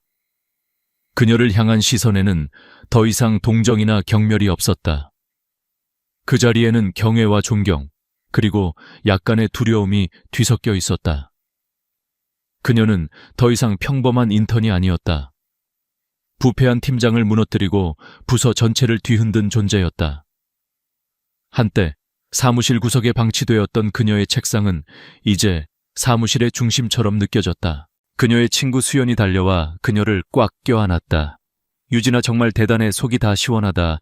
그녀의 진심 어린 축하에 유진은 비로소 희미하게 미소를 지었다. 그때 최 비서가 그녀에게 다가왔다. 그는 정중하게 말했다. 한유진님, 대표님께서 기다리십니다. 최 비서는 그녀를 임원 전용 엘리베이터로 안내했다. 특별 키카드가 있어야만 작동하는 엘리베이터였다. 그녀가 곧 들어갈 세상이 자신이 있던 곳과 얼마나 다른지를 상징하는 듯했다. 엘리베이터가 상승하는 동안 유진의 머릿속은 수만 가지 생각으로 가득 찼다. 그는 무슨 말을 할까? 결혼에 대해 언급할까? 이런 소동을 일으켰다고 해고할까? 아니면 정식 채용을 제안할까? 불확실성이 그녀를 압도했다. 최상층에 도착했다. CEO 집무실의 문이 열리는 순간 유진은 숨을 삼켰다. 서울의 정영이 신의 시선처럼 펼쳐지는 거대한 통유리창 힘과 절제를 동시에 보여주는 미니멀한 인테리어. 이 공간은 주인인 강지훈 그 자체였다. 그는 책상에 앉아있지 않았다. 창가에 서서 등을 보인 채 도시를 내려다보고 있었다. 최 비서가 조용히 문을 닫고 나가자 두 사람만 남았다. 한동안 무거운 침묵이 흘렀다. 마침내 그가 돌아섰다. CEO의 전문적인 가면이 조금은 옅어져 있었다. 그는 부하 직원이 아닌 동등한 상대를 대하는 눈빛으로 그녀를 바라보았다. 앉지. 그의 차분한 목소리에 유진은 고급스러운 소파에 조심스럽게 앉았다. 그는 먼저 일에 대한 이야기부터 꺼냈다. 그는 그녀의 일 처리 능력, 용기, 그리고 정직함을 칭찬했다. 내부 감사가 시작되었고 박민석의 자백으로 인해 여러 고위급 인물들이 연루되었음을 알려주었다. 그는 정의가 실현될 것이라고 약속했다. 이 대화는 여전히 전문적인 영역에 머물러 있었지만 그녀의 행동이 정당했으며 회사에 가치 있는 일이었음을 확인시켜 주었다. 업무 이야기가 끝나자 분위기가 미묘하게 바뀌었다. 그는 그녀의 맞은편 안락 의자로 걸어와 앉았다. 두 사람의 거리가 좁혀지며 더 개인적인 공간이 형성되었다. 한유진 씨. 그가 그녀의 이름을 불렀다. 잠시 멈칫하더니 그는 더 부드러운 톤으로 다시 말했다. 아니, 한유진. 직함이나 존칭 없이 그녀의 이름을 부른 것은 의미 있는 변화였다. 우리의 결혼에 대해 할 말이 많을 것 같군. 유진이 두려워하면서도 예상했던 순간이 왔다. 그녀는 그가 먼저 설명하기를 기다리며 침묵을 지켰다. 그는 자신의 입장을 설명하기 시작했다. 이 결혼은 돌아가신 할아버지와 그녀의 할아버지 사이의 약속이었다. 그는 할아버지의 유언을 존중했고 그것을 의무로 받아들였다.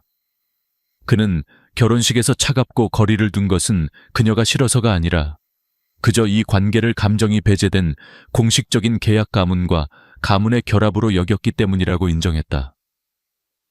불필요한 복잡함을 피하기 위해 서로의 삶을 분리하는 것이 최선이라고 생각했다. 솔직히 말하면 그는 고백했다. 나는 당신이 평범하게 살다가 적당한 때에 조용히 이 계약을 끝내주기를 바랐네. 하지만 그의 생각은 바뀌었다고 했다. 그런데 당신이 우리 회사에 인턴으로 지원했을 때 놀랐다. 그는 이런 복잡한 상황을 피하기 위해 그녀의 지원서를 거의 반려시킬 뻔했다고 인정했다. 하지만 당신의 이력서와 성적을 보고 마음을 바꿨다. 당신의 재능을 묻어버리는 것은 아우라 그룹의 손실이라고 판단했지. 이것은 그가 처음부터 그녀의 실력을 존중했음을 보여주는 것이었다. 그는 첫날부터 그녀를 지켜보고 있었음을 고백했다. 나는 당신을 지켜보고 있었다. 박민석이 당신에게 불가능한 과제를 주었을 때 나는 당신이 어떻게 무너지는지 보려고 했던 게 아니야. 당신이 어떻게 일어서는지 보고 싶었다. 그는 USB 스틱과 데이터 접근 권한을 제공한 것이 자신임을 시인했다. 약간의 도움이 필요할 거라고는 생각했지만 그 이후는 전부 당신의 힘으로 해낸 거야. 당신의 능력은 내 예상을 뛰어넘었어. 그것이 그가 그녀를 남몰래 총애한 방식이었다. 그녀의 문제를 대신 해결해주는 것이 아니라 스스로 해결할 수 있는 도구를 쥐어주는 것. 유진은 이 모든 것을 들으며 만감이 교차했다. 그의 처음의 냉정함에 대한 분노, 그의 고백에 대한 놀라움, 그리고 이상한 안도감. 그녀는 처음으로 인턴이 아닌 그의 아내로서 그에게 자신의 마음을 이야기했다. 왜 진작 말해주지 않았나요? 제가 바보처럼 혼자 모든 것을 겪는 동안 당신은 위에서 모든 걸 지켜보고만 있었던 건가요? 그녀의 목소리에는 비난과 상처가 뒤섞여 있었다. 그는 변명하지 않았다. 미안하다. 그의 목소리는 진심이었다. 그건 내 방식이 서툴렀기 때문이다. 그리고 당신이라는 사람을 제대로 알지 못했기 때문이지. 그는 몸을 살짝 앞으로 숙여 그녀의 눈을 똑바로 마주보았다. 그리고 새로운 제안을 했다. 이 계약 결혼 이대로 끝낼 수도 있겠지. 원한다면 깨끗하게 정리해주겠다. 하지만 그의 눈빛이 깊어졌다. 나는 이제 당신을 더 알고 싶어졌다, 한유진. 서류상의 아내가 아니라 진짜 당신을. 우리 처음부터 다시 시작해보는 건 어떻겠나. 강지훈의 예상치 못한 제안에 유진은 한동안 그를 바라보며 침묵했다. 그의 눈은 진지했다. 그 안에는 더 이상 계약이나 의무가 아닌 순수한 호기심과 인간적인 감정이 담겨 있었다. 유진의 머릿속으로 지난 며칠간의 일들이 폭풍처럼 스쳐 지나갔다. 첫날의 두려움, 박민석의 모욕밤을 새우며 싸워야 했던 고독한 시간들. 하지만 그와 동시에 진실을 파헤치던 순간의 짜릿함, 그리고 보이지 않는 곳에서 자신을 지지해주던 그의 조용한 도움도 떠올랐다. 그녀의 마음속에서 분노는 희미해지고 그를 향한 강력한 호기심이 고개를 들었다. 그녀는 조심스럽지만 솔직하게 대답하기로 결심했다. 이것은 로맨스에 대한 예스가 아니었다. 서로를 알아가자는 그의 제안에 대한 예스였다. 좋아요. 그녀가 부드럽게 말했다. 우린 서로에 대해 아무것도 모르니까요. 처음부터 시작하죠. 그녀의 대답은 현실적이고 성숙했으며 둘의 미래에 대한 새로운 기조를 설정했다. 다음 날 회사에 공식 발표가 났다.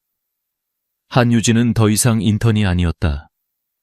강지훈은 그녀를 위해 새로운 직책을 만들었다. 특별 프로젝트 및 내부 감사팀 소속 주니어 분석가, CEO 직속으로 최 비서가 관리하는 팀이었다. 이 결정은 매우 현명했다. 근거 없는 고속 승진이 아니라 그녀의 뛰어난 조사 및 분석 능력을 인정하고 오로지 실력에 기반하여 그녀의 새로운 지위를 정당화하는 특별한 자리였다. 전략기획실의 옛 동료들은 충격을 받았지만 그녀가 스스로의 힘으로 그 자리를 얻어냈다는 사실을 부정할 수 없었다. 수연은 그녀를 위해 진심으로 기뻐했다. 그들의 개인적인 새로운 시작은 조금 어색하게 시작되었다. 그는 공식적으로 그녀의 전화번호를 물었고 그 상황이 우스꽝스러우면서도 의미심장하게 느껴졌다. 그들의 첫 데이트는 화려한 저녁 식사가 아니었다. 퇴근 무렵 그에게서 전화가 왔다. 아직 회상 가네. 저녁은 그가 제안한 장소는 텅 비어가는 직원 식당이었다. 그들은 다른 동료들처럼 식판을 들고 마주 앉았다. CEO와 아내라는 지위의 압박감을 걷어낸 평범한 풍경이었다. 그들은 소소한 이야기를 나누었다. 일 이야기도 계약 이야기도 아니었다. 그녀가 오래된 책을 좋아한다는 것, 그가 의외로 길고양이를 좋아한다는 것. 그는 그녀의 가족과 아우라 그룹에 오기 전 그녀의 꿈에 대해 물었다. 그녀는 그의 삶과 어린 나이에 CEO가 되어 겪는 중압감에 대해 물었다. 그것은 평범하고 인간적인 대화였다. 그는 그녀가 단지 똑똑할 뿐만 아니라 무심한 듯 날카로운 유머 감각을 가졌다는 것을 알게 되었다.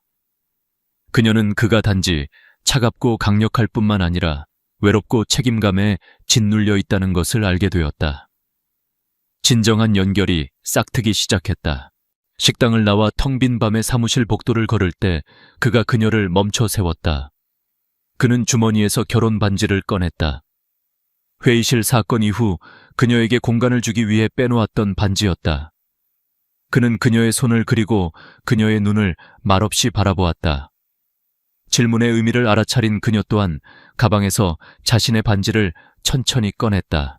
그들은 각자 자신의 손에 반지를 끼는 대신 서로의 반지를 집어들었다. 그가 그녀의 손에, 그녀가 그의 손에 반지를 끼워주었다. 이것은 맹세의 갱신이 아니었다. 노력하겠다는 새로운 약속이었다. 이 반지의 무게가 이제는 다르게 느껴지는군. 그가 조용히 말했다. 이야기는 영원히 행복하게 살았습니다라는 키스로 끝나지 않는다. 희망찬 미래를 암시하며 마무리된다. 몇 주 후 유진은 새로 구성된 팀에서 자신감 넘치게 발표를 이끌고 있었다. 그녀는 자신의 재능과 실력으로 존중받으며 자신의 자리를 찾았다. 강지훈은 더 이상 숨겨진 카메라가 아닌 회의실에 직접 앉아 그녀를 지켜보고 있었다. 그의 얼굴에는 회사의 다른 누구도 본 적 없는 작고 진실한 미소가 걸려 있었다. 회의가 끝나자 그가 그녀를 기다렸다. 오늘 저녁 같이 퇴근할까? 집이라는 단어가 새로운 의미를 품고 공기 중에 떠올랐다. 그녀는 미소로 답했다. 네. 마지막 장면은 두 사람이 아우라 그룹 빌딩을 나란히 걸어 나오는 모습이다. 더 이상 CEO와 직원도 비밀 남편과 아내도 아닌 가장 예상치 못한 방식으로 서로를 발견하고 이제 막 그들의 진짜 이야기를 시작하려는 두 사람으로서 그의 총애는 더 이상 비밀이 아니라 상호 존중에 기반하여 함께 키워나가는 애정이었다.